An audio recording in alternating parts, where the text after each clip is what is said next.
Hello, everyone, and welcome to another episode. What do you call it? Podcast. Before I mix up with the hand gestures, that's going to go over people's heads when they listen to this on different platforms, which you can listen to in the description below. Cheap plug there already. Today's guest is a wrestler based out of Scotland, the Basic Bitch Slayer. Ruby Roberts. I love the nickname, by the way. How you doing today? You all good? I'm doing great. How's yourself? Yeah, I'm good. I'm actually pretty good, to be fair. Just joined the gym, so being Nice. energetic, work's going all right. Podcast doing pretty well at the moment. I'm charting, going a bit higher and higher, views going up. So, and I think this will be a good episode as well. So I'm good, as you Oh, can well, tell. hopefully. So, but we're not here to talk about me, unfortunately. As much as I love talking Sure. about myself, we're here to talk about you. So I Yes. want to actually kickstart the show by chatting about your upcoming match for Yes. Copenhagen Championship Wrestling, first show in Scotland, where you faced off against Daisy Jenkins, who is Yes. actually making her debut for CCW. So I want to ask you personally, for the fans that are going to be there in attendance, for the fans that have yet to buy the tickets, and for those watching different platforms, including Danish TV, what can the fans expect from you, and what can they expect overall from this show? Okay, so overall from the show, I'll start with. We have competitors coming from 9 different nations.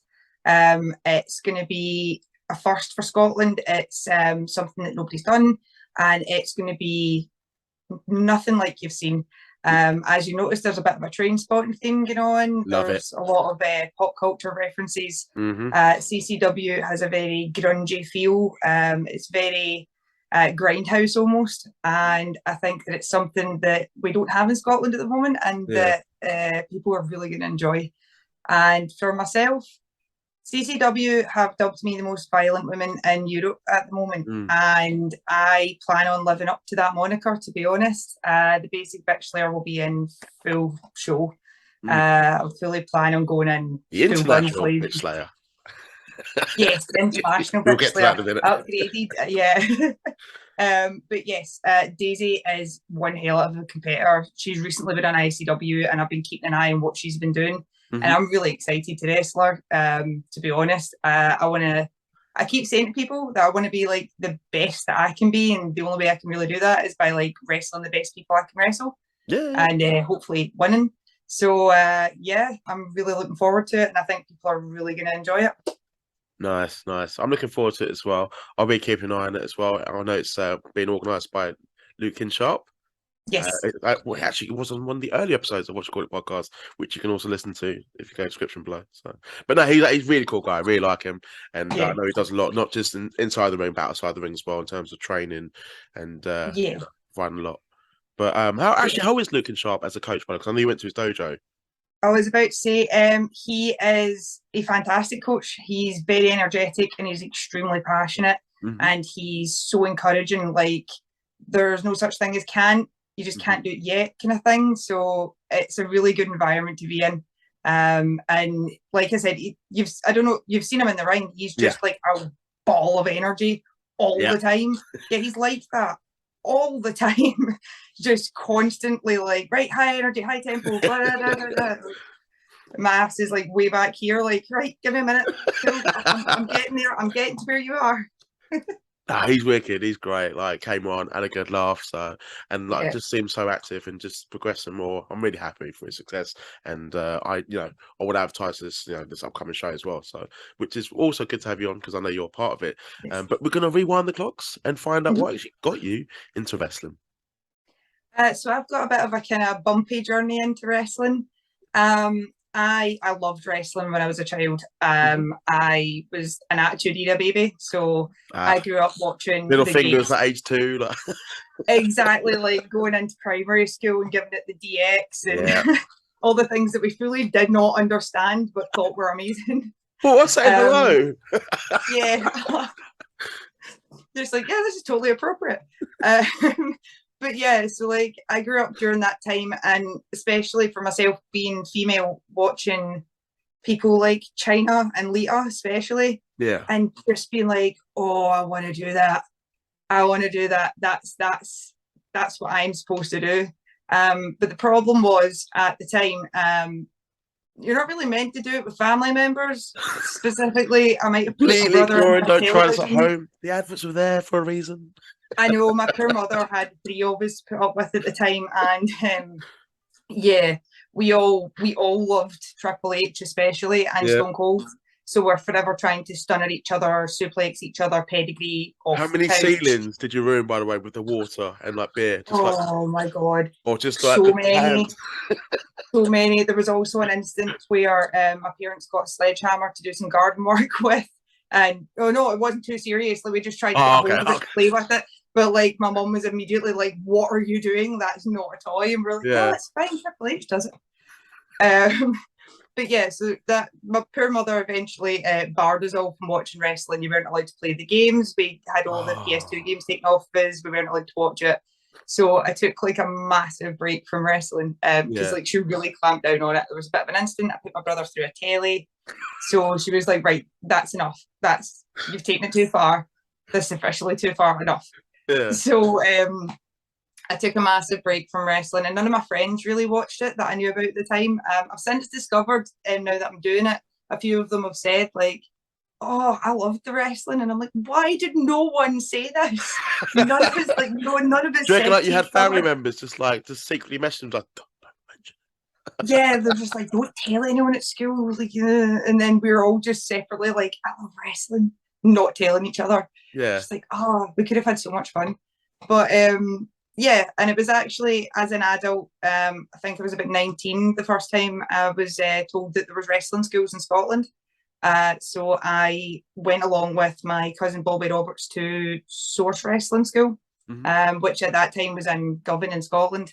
And I was going for like a few months and I was really enjoying it. Yeah. But I then had an injury at my day job where I ripped my rotator cuff and I ended up having to have shoulder surgery. So I then had Didn't to mean take about the more country time way, off. by the way. Yeah, like this is like there's more to cover. It's like it's so so then during that time I had actually also developed a condition called fibromyalgia, which is a chronic pain condition. And I ended up gaining quite a lot of weight and actually getting to the point where in the time between damaging my shoulder and when I eventually started training again, Yeah. I was 19 stone and I had a walking stick. Shit. It was like really bad. I kept with the doctors and like nobody knew what was going on. And it wasn't until a new doctor sort of came into my surgery, was like, "Oh, have you ever heard of this?" I was like, "Nope." And then I got taken through tests and referred to hospitals and stuff. And it turned out, yeah, that's what it was.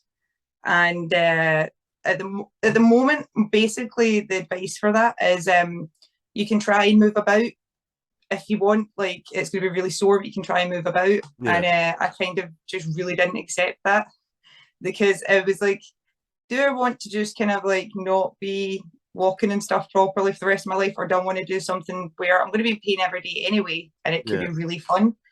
At the time, my cousin had actually just opened his own wrestling school called Respect, Hmm. and he said to me about it. It's like, "Do you want to try and use wrestling to rehabilitate yourself?" I had no aspirations of doing shows. I was like, this is just to try and get me moving a wee bit. I'll kind of use it like Zumba or something, but extreme. And I ended up doing it, and it was really hard. It was like I could do like one training session a week, and I was only just able to walk again by the time it came to the next one. But after about 2 years, I kind of started being able to move a bit more like a normal person, and I'm now at the point where I'm doing shows. I'm traveling Europe, and I'm still paying every day, but Mm. I'm getting to have a hell of a lot of fun doing it.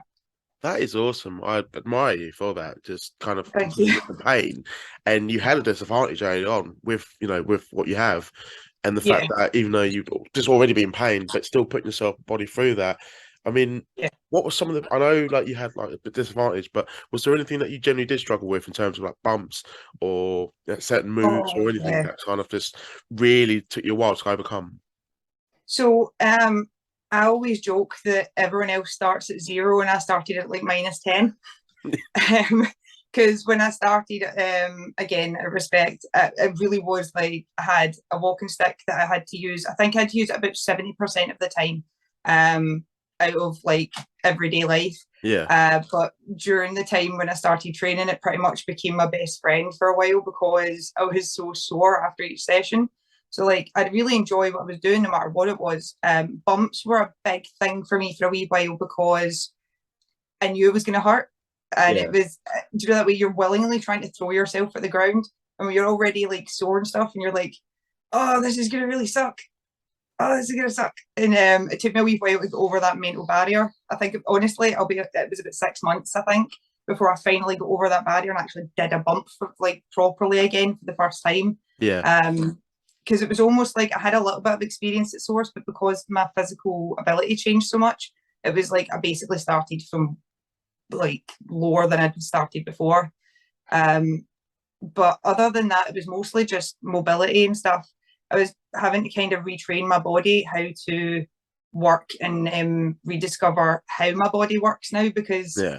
it's completely different to when I was younger and I was fit and I did like swimming and judo and all these things when I was younger. I was now having I to have sort nightmares of about swimming. what? I still have nightmares about swimming. I hate it so Oh, much. I can dive, but I can't swim very well. yeah, I do as well, but like for the opposite reason. I loved swimming. I was a Yeah. complete water baby when I was younger, but my uncle was my coach and he ended up being a Commonwealth coach.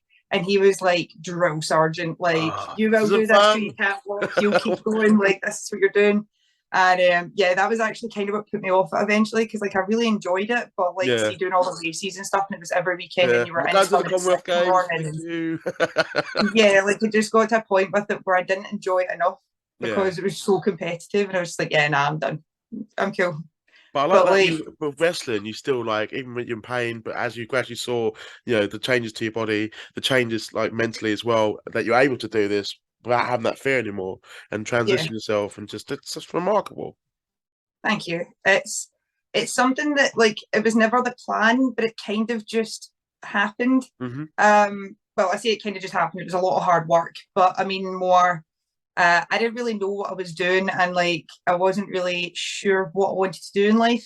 Yeah. And do you know that way? I tried loads of kind of normal shoot like day jobs and stuff where I was like, yeah, no, Sorry, this I will be love the when you thing. wrestlers say shoot job, just always makes me laugh. I Sorry. always forget I'm Continue, not sorry. meant to say it, but like yeah, like shoot job.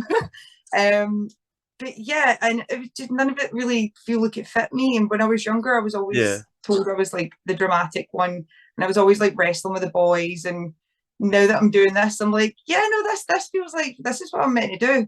But it was never like something I was like, oh, I'm definitely gonna make it. I'm definitely gonna be able to Yeah. do shows. But the more I sort of progressed in it, I was like, I could do this. Mm. I could do something I really enjoy. Like I could really do that. And then it was, hey, I might be able to do this in other countries. That would be so cool. And then it Mm. happened, and now I'm like, do you know what? We're just going to keep aiming for higher and higher things and Like see you're what able to happens. talk about your Because career and you're able to talk about the future and you're past the trainer. You've been at matches. I actually do want to backtrack a little bit and actually talk about your in-ring debut, the first ever match yeah, that you ever had. I want to ask about your experience because I think a lot of stories are pretty interesting and funny. I mean, I want to start off by knowing, did you have any of your friends or family there? And how did you think it went? yes. So I kind of got two debuts. Yeah, go for My it. first one was right before COVID. So it was like literally the end of 2019, just Yeah. before everything kind of blew up.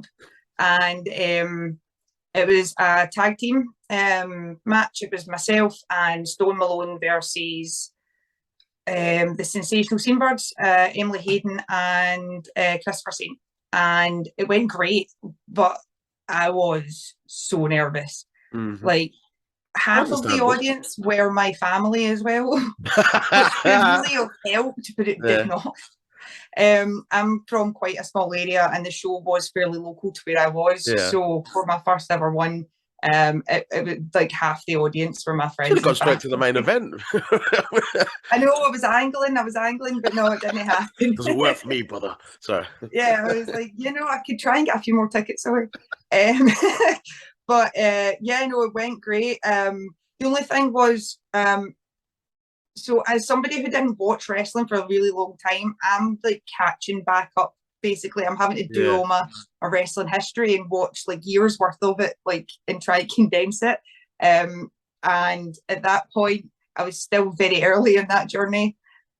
and I hadn't watched a huge amount of tag wrestling. Like I'd done a bit of it in training and stuff, but there's like things that you don't really that people would think would be common sense. Like Yeah. if you get knocked down and knocked out, and what you're supposed to do when you're down and out.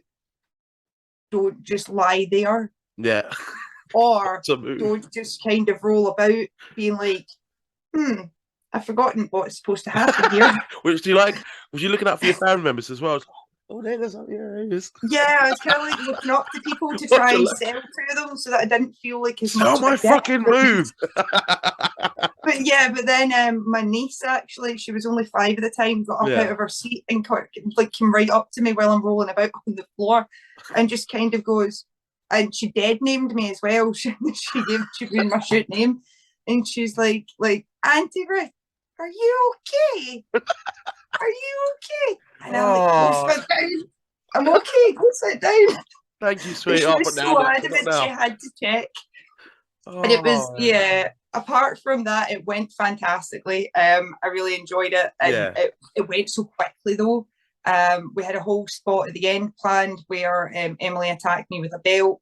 I got to hit my first ever senton out of nowhere because it got called to me. Oh, how was that? How was that? Oh, it was fine for me. Yeah. It was fine for me. Unfortunately, Saint got a bit of a chest full of my back. So a wee bit of a winding. But I mean, I felt great. You got the land in there. But at least you got all your moves that you kind of saw growing up as well. So that exactly. Was cool. And the second debut was right after COVID. It was, or sort of once we were finally allowed to do shows and stuff again. Yeah. It was actually a year ago in August there. It was August 2021. Yeah. And it was a completely different experience for me, actually. I spent COVID just tanking training, to be honest. Any time that I wasn't either working or, there was nothing else to do. Yeah. So I really just focused on, when it was just myself, drills, weights, footwork, doing all the stuff that I could do. So it meant that when I got the chance to have a singles debut, I really felt like I was ready this time. Whereas last time I was bricking it. Like I was. No family members allowed. Yeah, I remember standing in front of the curtain and Bobby, my cousin, was standing there. He's like at gorilla position. He's like, "You've got this. You're fine. You've got this." And I'm standing there shaking, like, "Yeah, no, it's fine. It's okay. Yeah, it's totally fine." And he's like, "Right, I'm not gonna lie to you. If you don't move on cue, I'm gonna push you." And I'm like, "Right, okay." And then just before my cue, he pushes me out the curtain. Yeah. So it's like, you have no choice. On you go. But this time I was like, right, no, yeah, I'm ready for this. Like, it's still scary, but I'm like, yeah, no, I feel like I'm ready for this time. That one, I think you sound more confident. Like, yeah, I think the first one's a bit more funnier. After you really are, and Swan's on bomb. Yeah. But this one just kind of felt like, okay, I'm actually meant for this. Yeah. And also, I had sort of figured out my character and stuff during that time off as well. It gave me a lot of time to sort of reflect on what kind of wrestler did I want to be and what kind of message did I have for the world? Like, why am I wrestling? Like, what am I putting out into the world? That kind of thing. So it gave me time to sort of figure that out. And I feel like once you've started to figure out all the jigsaw pieces of not just the wrestling bits, but like the whole overall character, like who are you as an overall person? Like, what do you offer people as a wrestler? Yeah. I feel like it all starts to fall into place a bit more, and you start sort of putting the jigsaw pieces together. Yeah. No, I get that. I actually want to go back to what's been said in the follow up from the intro first. I said the basic bitch slayer, your Monaco, but then obviously we said about the international bitch slayer. Yes. So, and you have mentioned about wrestling abroad. So I want to talk about the countries that you have wrestled in, how their experience, obviously, if you can summarize up, and also what other countries would you like to wrestle in? Okay. So far I have been lucky enough to wrestle obviously in Scotland, in Sweden and Denmark, mostly Scotland and Denmark so far. I was very recently in Sweden for Svensk Wrestling, made my debut for them. Unfortunately, I didn't win, but I got the chance to wrestle Alice Inc., which was just incredible to work with someone who's got such a legit MMA background. That was an incredible experience, and both of us agreed that we'd definitely do it again. like Nice. 100%. Denmark's been really good as well. I've wrestled for 2 companies, CCW, obviously. Yeah. We are so far, as I said earlier, I'm undefeated. So things are going Got to very say well that. there. My bad. My bad. Yes. No, I think I meant to say it earlier and I totally like just skipped by it. Like it's not I'm important. terrible It's at my like research. I'm sorry. it's cool. I'm supposed to know it. It's my life. But yeah, so that's going great. I had my first match with them in March against Lexi Lux, and it was actually the first ever women's hardcore match in Denmark. Really? Yeah, Oh wow, part of history as well then. yeah, I couldn't actually. When I was first asked, I couldn't quite believe that I'd been given that opportunity to Yeah. be able to do the very first one and introduce Danish people to that level of violence. It went. I mean, it went okay. I did. There was an instant where, to be fair, during the match, Lexi Luxie's nose got a bit broken. But hazards of hardcore matches, Yeah. weapons are involved, things can happen. Like Not ballet, as they say. yeah, it was. But the 2 of us shook hands after it. Like no bad blood. We both had a lot of fun doing it, and the audience or the crowds like loved it. I had so many women come up to me after it, just saying because they'd actually not really seen a lot of wrestling before. Some of them had been brought by their boyfriends or their partners, and they were saying we've never seen women hit each other like that before. Like it was such a new thing to them because they were like, we've seen men fight like that, we've never seen women fight like that, and they were like, that's so cool. And I was just like, I can't believe I got to do that for someone. I got to be that first experience for some of these people. That's amazing. That's wicked. Like, I actually have to ask you about the Danish as fans in general. I can't imagine that the Danish having rude chants or anything like that, because obviously we know about them being very polite. I mean, that's just maybe me assuming. But what are they like in terms of like when you are wrestling as a crowd? I just want to hear about it. They are so passionate.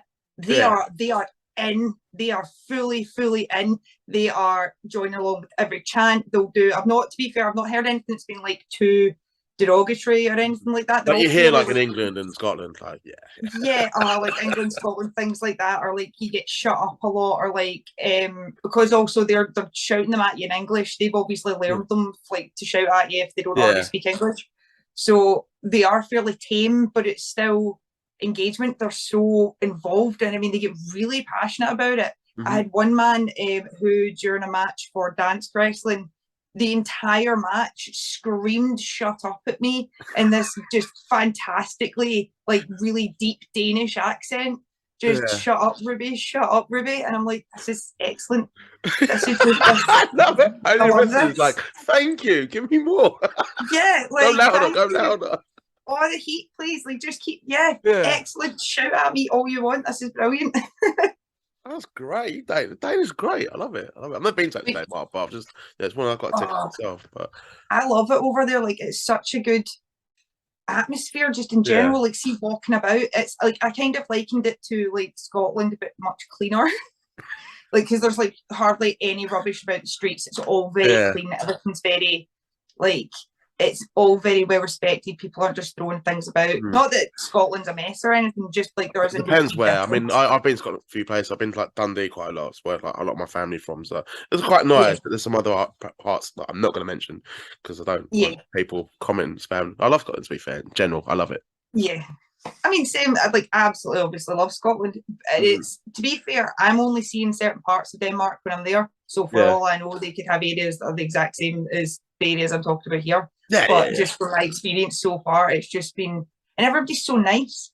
Everybody is so nice, and they're so willing to talk to you and find out about your experience, and just it's such a positive atmosphere over there. I just really love going over there. Guy, like one of my mates, like you'll never find a rude Danish person. That's what he said. He went. I can't remember, went like before the pandemic, and he absolutely loved it. He didn't go for wrestling. He went for like a week away. He just said it's absolutely magnificent. So I think I need to do definitely. Like Copenhagen itself, which is where we've stayed mostly, has like so many things. Like they have a theme park that was the original inspiration for Disneyland, and they have like where the original Little Mermaid was supposed to have been based. There's like statues and stuff. Oh, Like nice. I'm really sad. I love all that kind of stuff. I love art galleries and like Yeah, history and I stuff do like love a that. museum. Yeah. So like when we got over there, we was like, oh, where's all the fun stuff? Nice, nice. Not just there for the wrestling. Like, I like that. I don't think I've actually ever heard a wrestler say, "I like going there not just for the wrestling. Like, I want to find out, the nerdy stuff, the tourist stuff. Like, it's Yeah, great. like Take everyone was advantage." kind of laughing. I may have brought home a rock, because we were we were by this particular body of water, and there's this naturally occurring rock, and I hadn't seen it anywhere before. Yeah, So I took a tiny bit of it home with me just because I like rocks. yeah. And literally everyone was just like, what are you doing? I'm like, I'm taking a rock home. And they were like, but you was like, why? look, it's so beautiful. Look, I'm going, look, it's so cool. And it's got little striations on it and it's a different look at it. colour. And they're just like, what? No, it's like here's the bin. It's rubbish day tomorrow. Yeah. Nah, that's wicked. That's wicked. Oh, sorry, just to follow up on the country as well, but like the Yes. other countries that you would like to go to, because I think you're Oh, already heading there. But everywhere. like is there any ones that stand out? Maybe Japan, Mexico. So I would love to do Japan, obviously, because Japan's got so your major ones you obviously want to do like Mexico, Japan, Yeah. America here. But I don't want to limit myself either. Sorry. Sorry about that. I don't want to limit myself either. Like Mm, I kind of want to say yes to as many opportunities as I can. yeah. So basically, I want to travel as much as I can and go as many different places and experience as many different kinds of wrestling as I can because Yeah. it differs so much from country to country as well. Yeah. Like Like the I find Japanese it crowds are fascinating very that quiet, but they yeah, like it's not like here where we're encouraging them all to like boo, yeah, and scream at each other. It's very respectful and yeah, reserved, and yeah, and then obviously you've got Mexico where it's a completely different mental like a atmosphere and religion. everybody's Like, there. excited and Yeah. Don't yeah. take your mask off ever. Like it's Oh God, yeah. There's like a whole, that's the thing as well. Wrestling's got different sets of rules depending on yeah. where it is, what kind of style it is, and I kind of just want to learn about Mm. as much of it as possible and experience it as well. Yeah, no, even America, I think like I know obviously I think that's how we know it for American Mhm. TV, but just in general they love our style, even like Scottish style, but Yeah, English styles and British styles, and then they'll take a bit Japanese and they'll take a bit of they've got everything really. But yeah. I think I've noticed like a new crop coming in, like they just no one's really that bothered about going to America anymore. I've kind of noticed that. Yeah, I think there's been a bit of a shift recently because it's becoming a much more global thing. Mm, And like obviously with the internet and things like we've got podcasts and we've got the ability to stream from anywhere. yeah, I think it's suddenly making a lot more opportunities in a lot more places rather than it just being monopolized by the sort of big companies, yeah, no, absolutely. which then, gives us opportunities, which is amazing. There's just so much content out there at the moment. It's just like I can't Yeah. keep up to date with it. I really struggle. I know, like I'm trying to learn how to consume it all, but it's getting the point I've come in at. It just keeps expanding and expanding and expanding, and I'm like, right, how many streaming services then? Like, can I afford these? And it's just like, all right, buy a Disney app. Oh, new show. Yeah, it's like just you're about to get rid of it. It's like they get rid of Netflix, they get rid of this, they get rid of that. Oh wait, they get a new show. Oh wait, and I can't make a Yeah, decision. And then I just end up paying the three of them, and I'm just like, right, well, now I need to pay for the yeah. I rest of kind them of as gave well. up with like the fake emails, like okay, oh, got this bill as Oh well. yeah. Like, yeah, trial. Oh, I used to do that. But see, when it was Love Film, I used to do that Oh before it God, was live even film. I Netflix. remember that. Jeez. Yeah, I'm old, man. Yeah, when it was Love Film when I was at university the first time, Mm. I just signed up with a different email every single time. Just kept making them on Hotmail. Yeah, like MSN.com. Like, Yeah. oh, Gmail. Sorry, I'm not encouraging it, by the way. But if you do want to do that, it does save you some money. But then you Yeah. forget, and then it all adds up. Like, oh shit, I've got to pay. I know somewhere in cyberspace there's just like 50 email addresses that are all mine and I don't know how to access any of them anymore. They just exist. I Just can relate collect so names. much to this. It's great. Oh, great. Oh, so glad I got to sort of happily admit that I, used to do a lot of free trials, but I don't do it anymore. Times Nope, changed, so it's all all good. above board. We're adults now. Yeah. Kind Um, of. awesome, awesome. I know I mentioned about the countries. Mhm. Do you have any specific career goals? Anything that you're leaning towards, or even any wrestlers that you would love to wrestle in the future? Oh, so many, so many. So career goals wise, I've always said I just want to try and get as far as I can get. Hmm. Like I've got a big thing about not putting like a cap on it. Like I Yeah, just want to keep pushing and pushing and see how far I can get. Just struggle my way through. Um, but like in all seriousness, if I was very lucky and I got the opportunity, the fact that we're now getting an NXT Europe instead of an NXT UK, yeah. I would love if I got the opportunity to even get a tryout for that, to be honest. Like that would be immense. Um, other than that, just wrestle as much as I can everywhere I can, Yeah. and just enjoy it for as long as I can, basically. I like that mentality though. Like not just sticking just one destination and that's it. And I think it has been proven. I've said this a few times now to like upcoming wrestlers or just wrestlers in general that there isn't just one place you have to go to in order to make it. You can be very successful in wrestling, just in this sort of day and age now, by just Yeah, branching out to various places and just doing whatever because there's just so much out there now for you to be successful. exactly.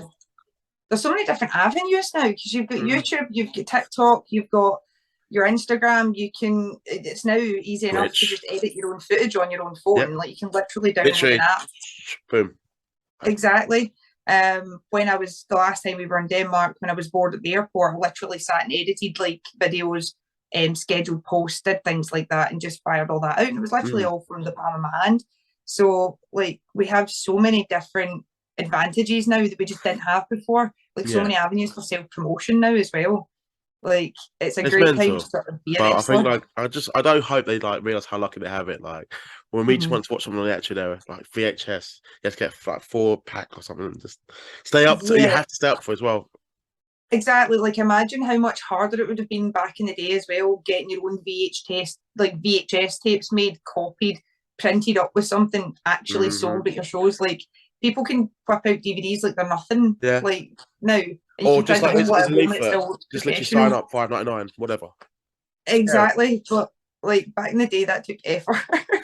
I know. Oh, for those that like have been in the game for a long time, like I appreciate you Yeah, guys. I do. I yeah, no, do. definitely. We've got it so easy now. Awesome, awesome. Last question. I think you'll like this one. It's a fun question. Doesn't have to be wrestling related. It could be anything you want it to be. Okay. 3 dream dinner guests for your dream party. You can pick whoever you want, fictional, non-fictional, whatever. Next door neighbor, whatever. Who you would literally bumped into at the airport. Doesn't matter. You're the host. If you can give a reason as to why you want them there, that would be great. But the party is yours. Hmm. Okay, so I have a stock answer for this actually, like for one of them, and then I Okay. always try to just think of the other two on the spot. So my stock answer is Salvador Dali. He was my favorite artist growing up. He's the word has just completely gone out of my head because I was going to explain it. He's a surrealist artist. That's it. Sorry, he's a surrealist artist, and it's all very weird. And it was something that I saw growing up a lot. And Yeah. like, he was such a weird guy. Like truly, like one of those like absolutely eccentric nutters. And I'm just like, I need I, to have a conversation with that person. I need to Google this person. Yeah, like I loved it. I was such a big art geek when I was younger. Like I'm a bit of a geek in all sort of Yeah, respects. Like I yeah. like tiny rocks and I like history and art. But I like to the point where people I've got like a rubber duck, a Salvador Dali rubber duck, and like people will get me books and stuff about him because like I like this guy so much. Um, questionable personal life, I will say, but like he was also just an eccentric Yeah. nutter, and I kind But of as just an want to have a artist, you conversation. want to pick his brain all day. Yeah. Yeah, like what were you thinking with the whole tiger shotgun weird thing? You should definitely Google this, by the I'm way. You absolutely. I completely review nuts. every episode. I'll be googling them. Don't worry, and I'll tag you in a post. Like, what the fuck? Excellent. Um, other than that, I think so. I'm going to go with theme of all dead people, right? China, Hmm. because she was like literally. I loved Lita as well, right? Yeah. Oh God, was China just like this absolute Right to end of the world. Amazon of a 100%. woman, and I just wanted to pick her brains and talk to her because I was like, you are just doing whatever you want. Like you're fighting the guys, you're getting like you're making stuff happen. I'm like, I like that's who I want to talk to. And then Kurt Cobain. Again, Can't go wrong. Again, it seems nuts. I really enjoy his music. A lot of questions. What did Courtney say when she pulled the shotgun? Happens? That would be my question. Yeah. Sorry, I've let us one because I'm not. You operate it with your feet. She did it. I'm sorry, she did it. Sorry. Yeah, I feel like because that's the thing. Like I remember debating this so much as a teenager. Because again, conspiracy theories. So much evidence that points to her. But like the length of the gun and like what did he do with his toes? He had shoes on. Like exactly, no chance of his out. Yeah, thank you. It makes no sense. He wanted to get away from her.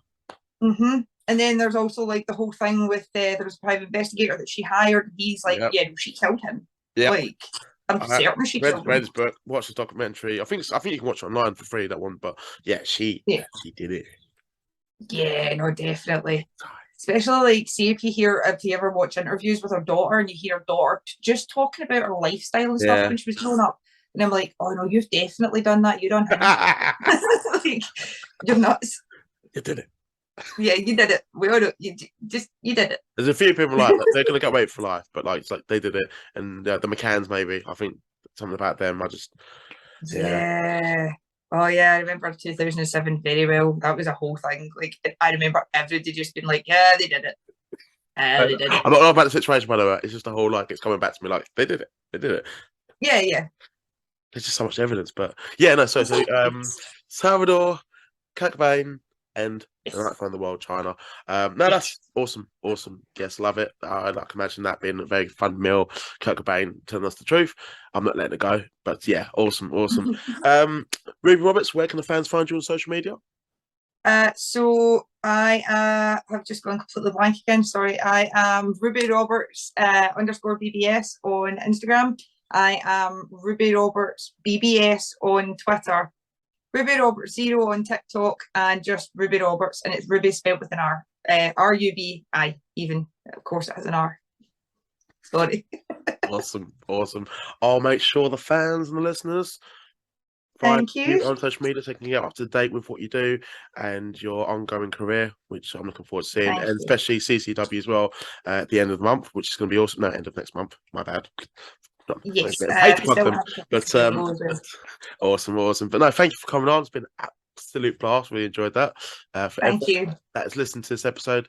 Thank you. There'll be more episodes coming out end of the week. I'm a busy boy. What can you say? But for now, everyone, if you can subscribe to the channel, that'd be great, so I can continue producing awesome content. But for now, everyone, have a great week. Bye. Hello there. I've got a special announcement for my next guest. Hello, my name is Corporal Punishment, and I will be on the next episode of What Do You Call It podcast. You heard.